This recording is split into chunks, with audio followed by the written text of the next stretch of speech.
here. I'd like to take this opportunity to welcome you to today's program, Farmington Hills Citizens Core Council for Emergency Preparedness Cable Show. Today we are talking about Farmington Hills and Homeland Security, an issue that is very important to all of us and our families. Of course, the mission of the Citizens Core Council is to support and enhance the efforts of local public safety organizations in helping to ensure that all of us here in Farmington Hills and Farmington, also business owners, have the information, the education, and the skills necessary to protect themselves, our families, our homes, and our businesses in the event of a local emergency. With me today, two very well-respected gentlemen in our community. Chief William Dwyer, the Chief of Police for the City of Farmington Hills. Also here today is former U.S. Attorney Jeffrey Collins. Jeffrey, thank you so much for being here on this program with us today. We'd first like to start with an official congratulations to you. Oh, thank you so much, first of all, for having me on the show. And my time as U.S. Attorney has just been fabulous. Yes. But I'm so excited about the new opportunities that are available. But I've had a chance to work on some really meaningful issues as U.S. Attorney, one being counterterrorism. Exactly. I remember when I first came on the job, I started on Monday, and on Tuesday, there's an initiative on my desk to go interview some 300 people in our district as related to issues of counterterrorism. And we had so much support from local law enforcement. Chief Dwyer out here in Farmington was fantastic in helping to implement this initiative. And we did something unique. We just didn't show up at people's homes unannounced. We sent out a letter to everyone who had to be interviewed, and they responded to the letter, and they could pick the location of where the interview would take place. And as it turned out, that was a very successful project, and I think it generated a lot of goodwill, which helped to spill over into many other initiatives we've had since then. I think you have a track record that speaks for itself in terms of the success you've had while in office, and we want to say thank you from the bottom of our hearts as citizens for the work that you've done in protecting us here at home. Thank you. Well, Fanchon, on behalf of myself and the City of Farmington Hills, we want to thank you for all of your efforts here as far as your community service. Working this program, I know we talked several months ago, and you said you would do it for the City of Farmington Hills, and we truly appreciate it. Well, I appreciate being here, and I as you believe, I believe that it takes all of us as a community working together to make sure that we're all safe so that we can have the utmost confidence and security in every day. Well, you volunteer your services, and we know you're a very busy lady, so thank you again. Well, it's my pleasure. And Mr. Collins, I want to thank you for all of the things you've done as far as for law enforcement as the U.S. Attorney. Going back to right after 9/11, we worked very hard together, talking about the interviews and coordinating the interviews with the local and federal authorities, and making sure that the constitutional rights of people were not abused or violated, and it worked out very well. Since then, we've worked very closely together as far as intelligence sharing, information coming out, and I think there really has been a great success based on what you've done for law enforcement as a U.S. Attorney. And it's a difficult job because Mr. Collins... I can't even begin to imagine what I mean, it's not only the terrorism type cases, but it's the corruption cases. It's a very difficult job, and I want to thank you, and I know your new career is going to be very successful, and the law firm is, they're very fortunate to have you. Yes, they are. Well, thank you so much. The law firm I'm with is Foley and Lardner, which is a national law firm, and it's so great that they have an office right here in Detroit. Oh, it's beautiful. So I'll be here. I won't disappear. Well, good. So we'll still see you around. That's right. And I also want to bring up, I know we're talking a little bit about so many of the things that you've done, and you are a runner. Oh, that's right. And a lot of us watched you as you took part in the race. The marathon. That's right. So we just wanted to say congratulations. I know that's a huge accomplishment. Well, I've often said, greater the challenge, the greater the reward. And ironically, you mentioned, running.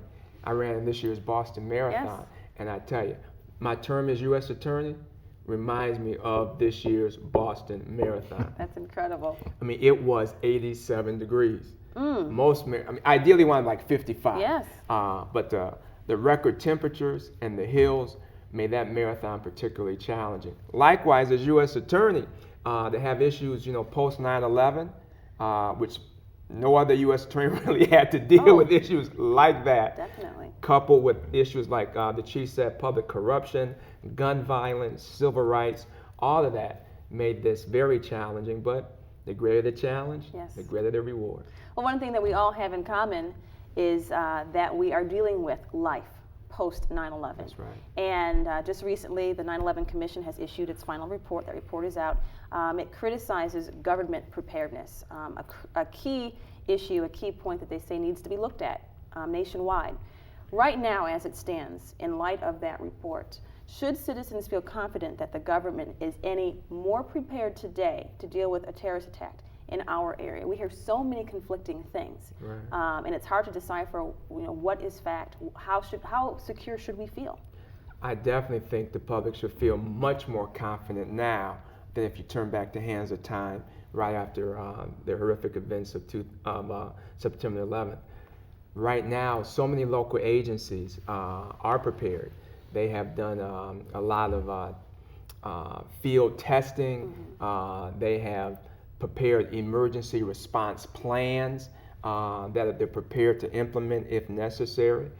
Also, as the chief indicated, there's information sharing that has been enhanced, which wasn't like that so much before, where the left hand knows what the right hand knows. Exactly. Federal and state and local law enforcement sharing intelligence.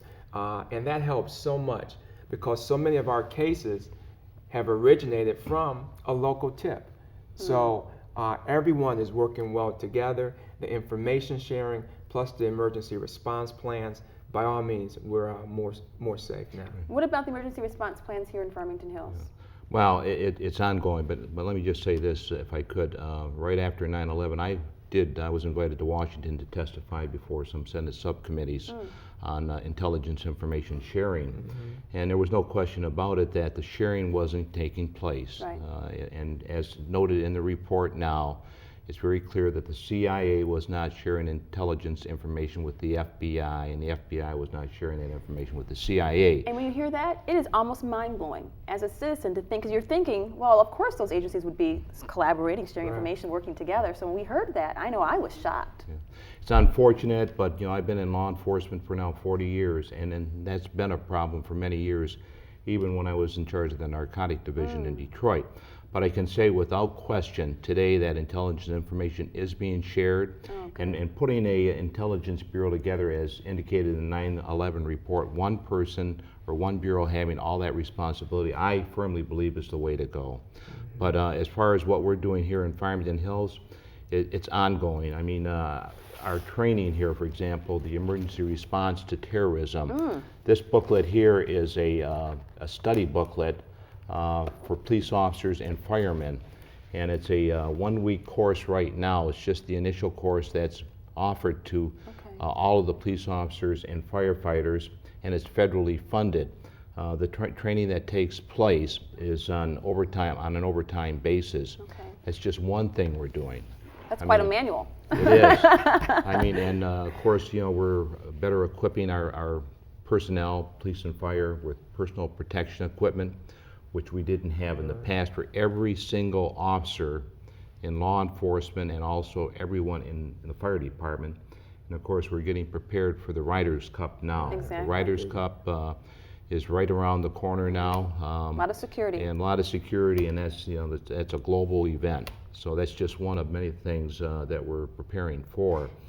But I can assure the citizens of Farmington Hills that we are prepared, we'll continue to be prepared, not that we're totally prepared for every type of incident could happen, but certainly since post 9/11, this whole thing has turned around and everyone is working together.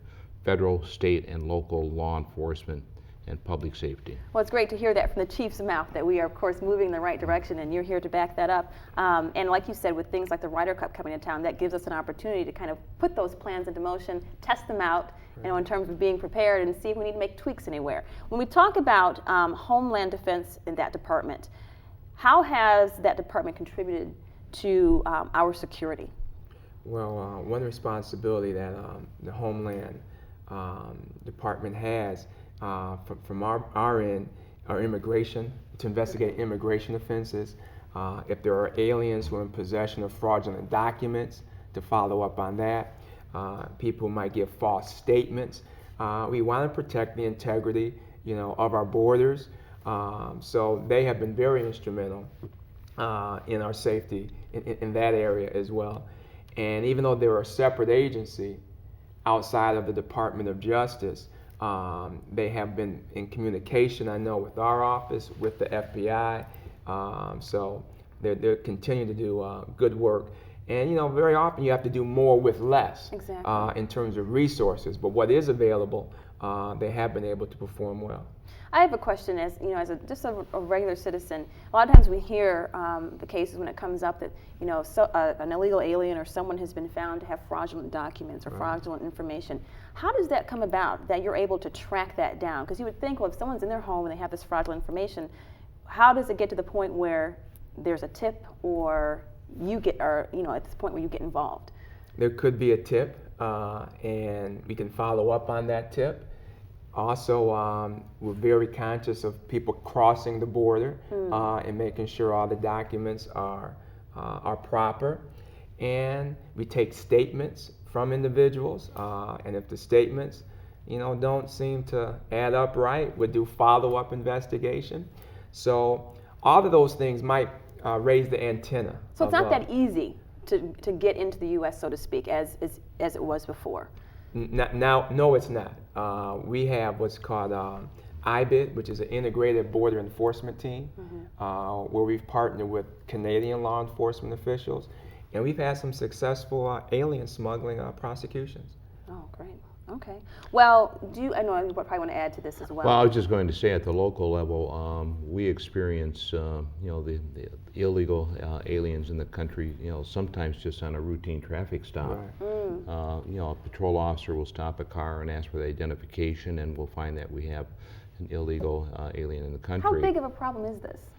Well, it could be a very serious problem, and in some cases it is a serious problem. So what we try to do at the local level is we notify the federal authorities, and then the federal authorities will take over from there as far as any type of follow-up investigation if there is any possibility that they're in this country for any type of a terrorism attack at all.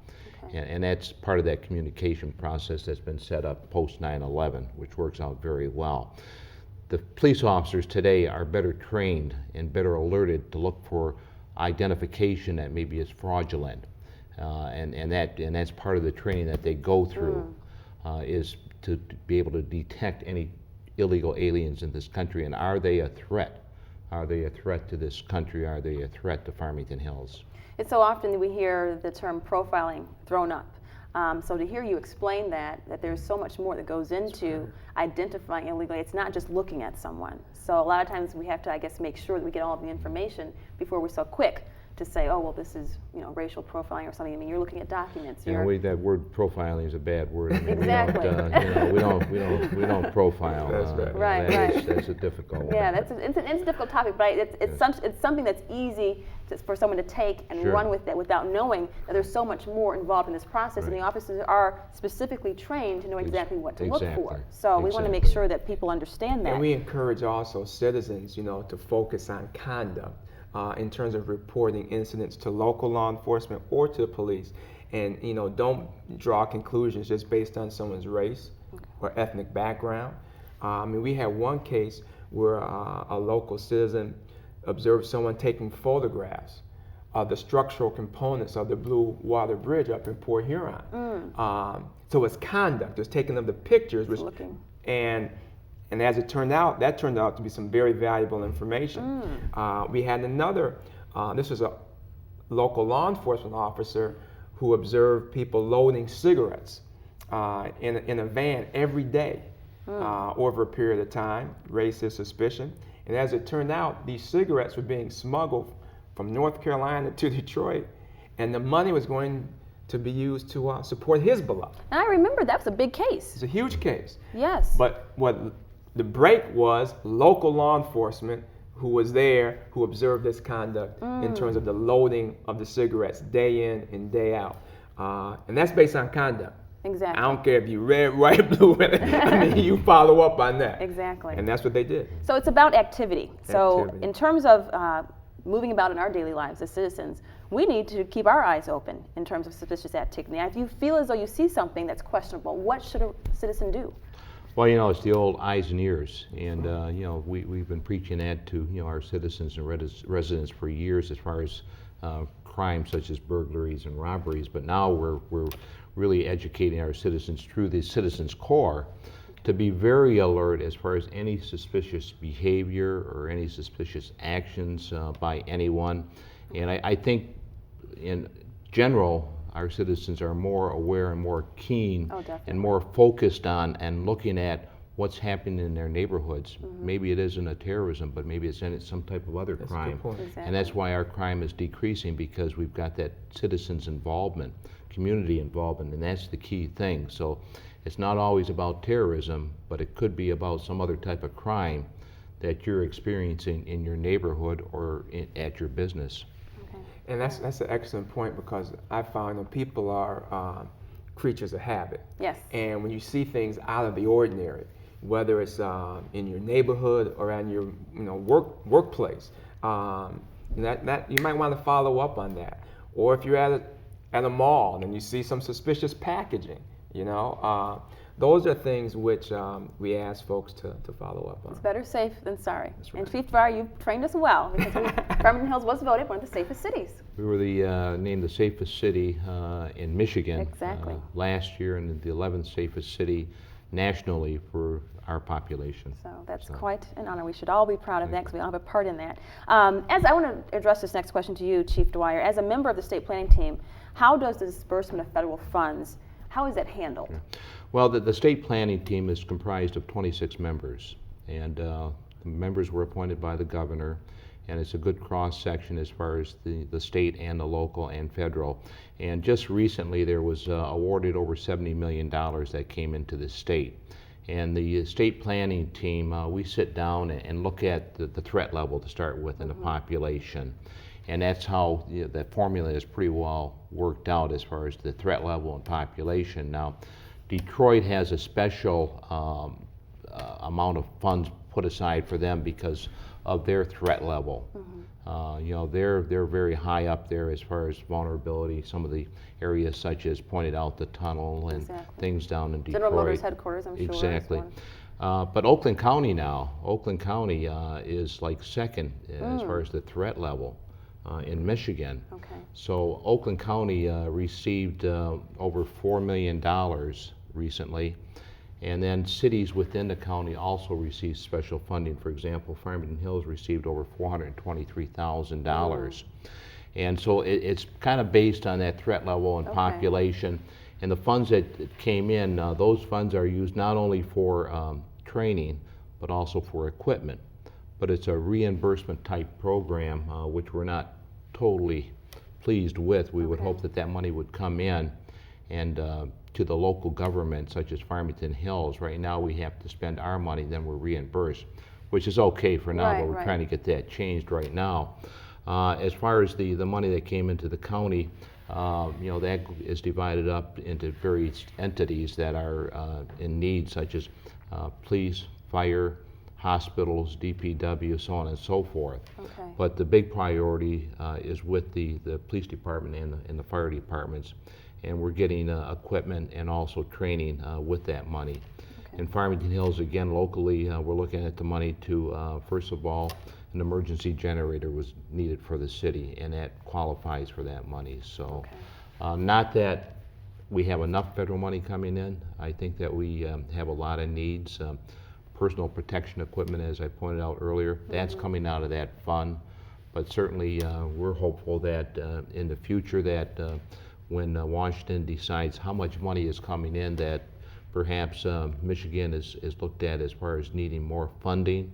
We've talked to our senators about that. All right. Well, we've talked about the funding, which is very important. We've also talked about being prepared and what's going in to make sure that we continue to stay ahead of emergency preparedness. Now, the reality is the threats keep coming, and we hear about new threats every single day, and no one likes to think about anything like 9/11 happening again. But we do need to look at this realistically, especially with the climate worldwide right now.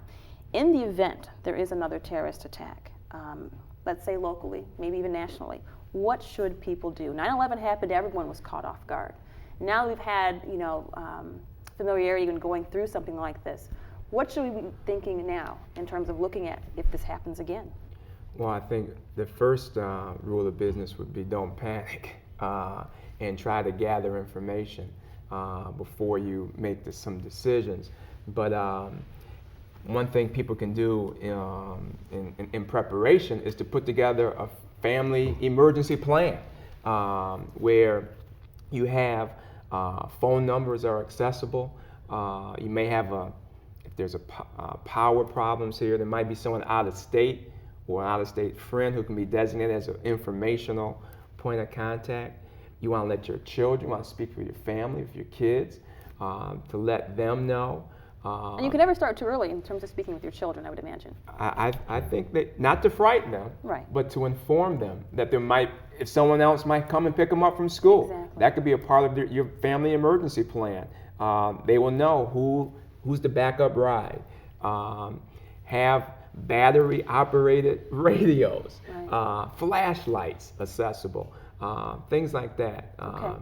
Will help in terms of preparation. And Chief, you've made a huge effort to make sure that here in Farmington Hills, every family knows what to do, at least in terms of sitting down, what needs to be talked about. Yes, we have. As a matter of fact, then Mayor Bates, really started the Citizens Corps, and now our current mayor, but a community of prepared citizens. This calendar goes through, as you're certainly aware of, every month, and what citizens should do to prepare themselves. I mean, as far as a police department, we have and will continue to present to the citizens through our crime prevention section a lot of outstanding information as far as how they should prepare themselves. But I have to give a lot of credit to our current mayor, Mayor Barnett, and also our former mayor, Mayor Bates, for really forming the Citizens Corps, and they've just done an outstanding job. They are really the backbone of notifying and informing the citizens of Farmington Hills, mm-hmm, as far as how they should prepare themselves. I mean, I think the fire department, they're doing their job as far as notifying the public, as well as the police department. But now we have a Citizens Corps that is really doing yes, a great job. That is wonderful. Well, you talked a little bit earlier about the Ryder Cup coming. We have a lot of big name events that are going to be coming to town. The Baseball All-Star Game, we have the Super Bowl in 2006, the NCAA Basketball Championship. A lot of people, I know right after 9/11, myself included, I was wondering about going to events where there were large numbers of people. But really, we should not let the threat of a terrorist attack get to us, because that means the terrorists win. So I would imagine that both of you would say it is wise to go ahead and continue with your normal life and the things you enjoy. Definitely, continue with your normal life. Tremendous security operations are already in place for all of these major events. And as you indicated, when we stay home and lock ourselves in our own homes, then the terrorists win, we lose. Exactly. And that's no way to live. So be proactive. I agree with Mr. Collins, exactly that. I mean, get out there, don't be afraid, because that's exactly what the terrorists, Al-Qaeda, want you to do, is to be afraid to go out. Right. And once that happens, then they're the winners and we're the losers. Exactly. Well, we want to reiterate the importance of picking up the Community Preparedness Citizens Calendar that has more information on what businesses should do, what families should do in terms of being prepared. What can citizens do, or who can they call if they want to get more information on how to come up with emergency plans for preparedness at home? Well, I would tell them to, first of all, pick up this calendar, okay, and in the back of the calendar is all of the listed numbers as far as who they should be calling for great. Further information. So, I mean, including the Red Cross, everybody, the city, and it's really I mean, you can pick this up at City Hall at no charge. Okay. And at the police department, I'm sure there's other areas, I think even at the library. Okay. I mean, this is just a great piece of material that the Corps put together. Yeah, we want to thank the Corps for putting that together, because not every community has something like that. I don't know if any other community has this. I mean, it's really That Corps is just an outstanding group that really is concerned about the citizens of Farmington Hills. All right, thank you, Chief. Anything you'd like to add before we close today? Well, this sounds like the Bible. Yes, right it here. does. I gotta make sure I get one of these. Make sure you put that on the dining room coffee table, right next to your Bible. Or your... But it's just a pleasure being here and seeing old friends Yes. who are still committed to making this not only safe here in Farmington, but across the state as well. Exactly. And I just tip my hat to the Chief Dwyer and for all the great work you're doing. And I'm one of your biggest fans. Yes. Well, thank you. I'm one of your biggest fans. You've done an excellent job, and I'm sure we'll be serving on committees right. that we serve on right now in the future. That's true. So I trust we'll see you still. Thank you so much for everything that you've done. You're welcome. Thank you for serving as our U.S. Attorney from the bottom of the hearts of all of the residents throughout the state of Michigan. You know, we salute you definitely, and we wish you much success and the very best. I appreciate it. And Chief Dwyer, thank you, for doing what you do in the city of Farmington Hills. Not every police chief is as committed as is involved as you are in the lives of our citizens on a personal level. And I can say that because I live here, so I know that you not only do your job as a job, but you live it, you breathe it, you believe in it, and it is who you are. Thank you. So thank you so very very much. Until next time, I'm Fanchon Stinger, and we want to thank you for joining us for this edition of the Farmington Hills Citizens Corps Council Emergency Preparedness Show. Remember, make preparedness a part of your day every single day. Thanks again.